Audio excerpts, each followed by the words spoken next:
For 18 years, she has been the quietest footnote in the story of the world's biggest movie star.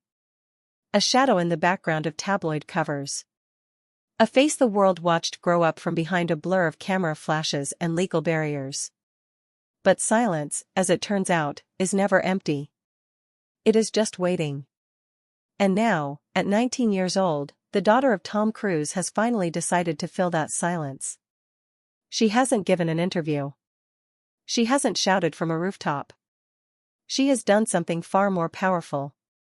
She has quietly, deliberately, rewritten her own name.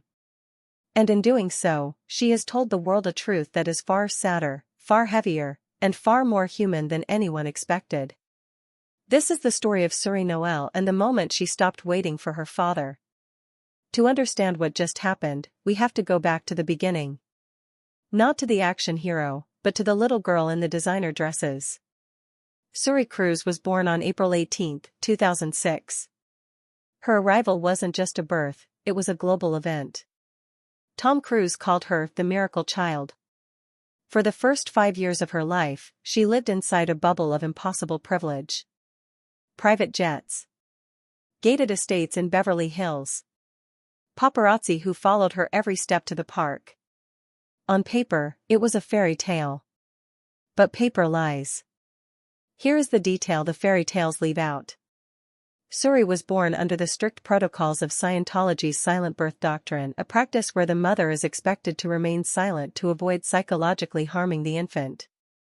Katie Holmes later fought to leave that world entirely. And the reasons for that fight are now the subject of intense public speculation. But for a 6-year-old girl, the theology didn't matter. What mattered was the feeling in the house. Tension. Distance. And soon, an absence so profound it would define her life. June 2012. Tom Cruise is on location in Iceland filming Oblivion.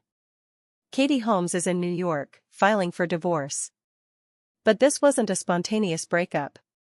It was a tactical extraction. Friends later described those months as survival mode. Katie changed her phone numbers daily. She stopped using her email. She feared losing custody of Suri to a system she no longer believed in.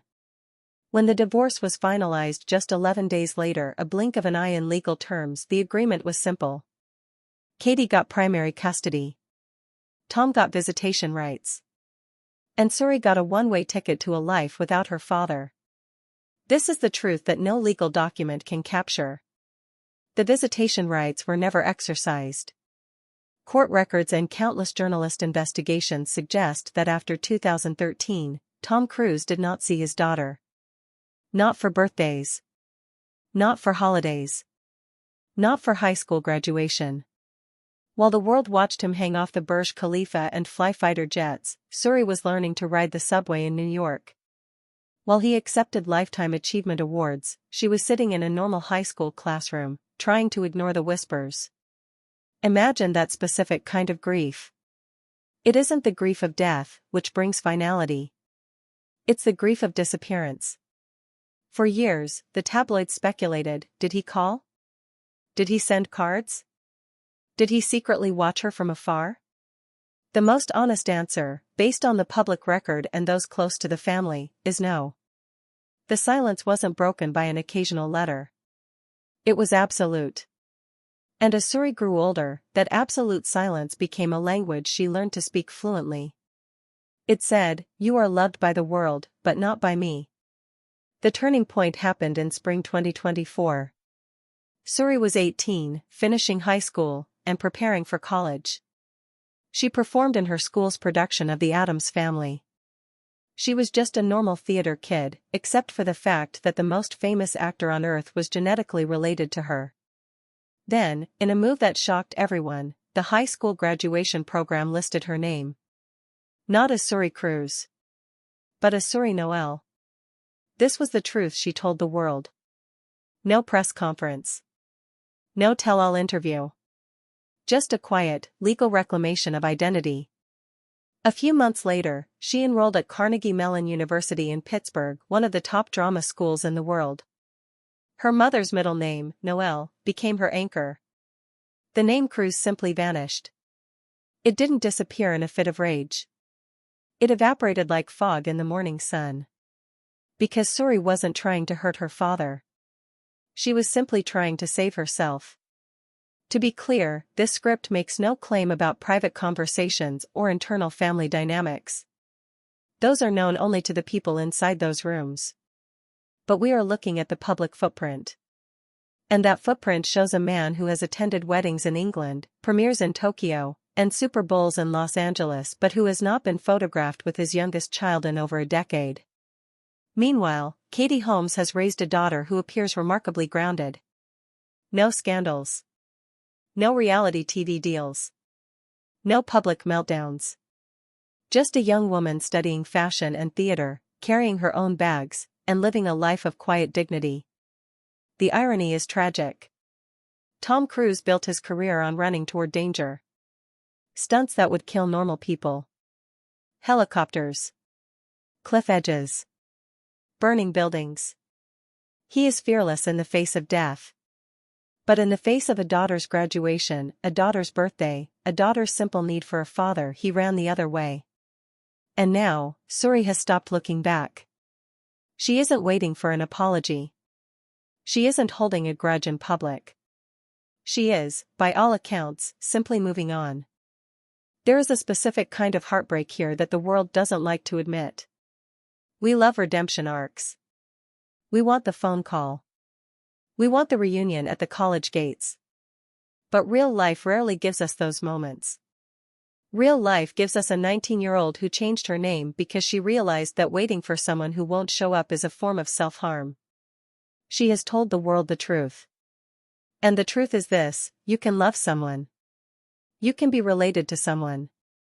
You can share their blood and their history. And still, you can choose to walk away for your own peace. As of today, Tom Cruise continues to pay child support as required by the 2012 agreement. Financially, Suri is provided for. But emotionally, she has declared independence. And the public reaction has been a mirror of our own anxieties about family. Some call her brave. Some call him cold. Some argue we will never know the full story. And they are right. We won't. But we know enough. We know that a little girl who once rode on her father's shoulders at Disneyland grew up to walk across a college campus alone. We know that a man who risks death for a living could not risk vulnerability for his daughter. And we know that Suri Noel has chosen her mother's name not as a weapon, but as a shield. So, what is the final verdict here? There isn't one. Because life isn't a courtroom. It's a story we write for ourselves. Suri has closed one chapter and started another. She is no longer the daughter of a superstar. She is a young woman with a new name, a new city, and a future that does not include waiting by a phone that never rings. And perhaps that is the most shocking truth of all. Not that Tom Cruise failed his daughter. But that his daughter survived anyway. She thrived. She walked through the fire of global abandonment and came out the other side with her head high. That isn't a tragedy. That is a quiet victory. The truth has been told. Not with anger. Not with revenge. But with a simple, elegant piece of paperwork. A name change. A life change. And a reminder that sometimes, the most powerful thing a person can do is simply stop being defined by the person who left them behind. This is Suri Noel's world now. And she is finally home.